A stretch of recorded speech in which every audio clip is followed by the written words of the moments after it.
When you want to work in military camps, especially government military camps, you will not dress the way you want.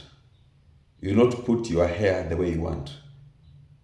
They will not tell. They will tell you, if you want to work in military camp, if you have dreadlocks, you have to cut them. This is a way they want you to shave. This is a way they want you to keep your nails. And in short, they will control you. This also applies to some companies. Some companies will only allow you to work with them if you dress the way they want. This also applies to the devil's kingdom. For you to prosper in some kingdoms of the devil, there are some rules and regulations they want you to follow. You cannot do the way you want.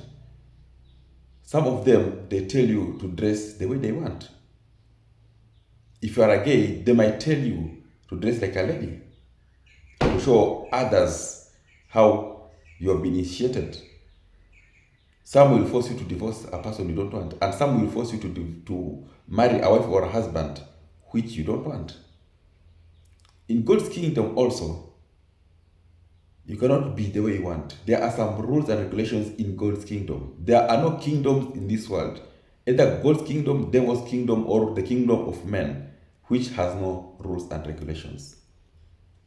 At times, people always want to do the way they want, even in God's kingdom. It doesn't work like that.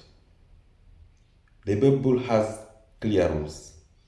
And some of them, when they want to do what they want, they are blocking themselves spiritually. They want to marry several wives, and they want to prove from the Bible. They want to drink alcohol, get drunkard, and they prove from the Bible. They want to do some things, then they prove with one verse or two verses of the Bible, without even asking the Holy Spirit to teach them, or asking men and women of God who understand the Bible to teach them. So, anybody who wants to rise spiritually, they have to follow the rules of the Spirit.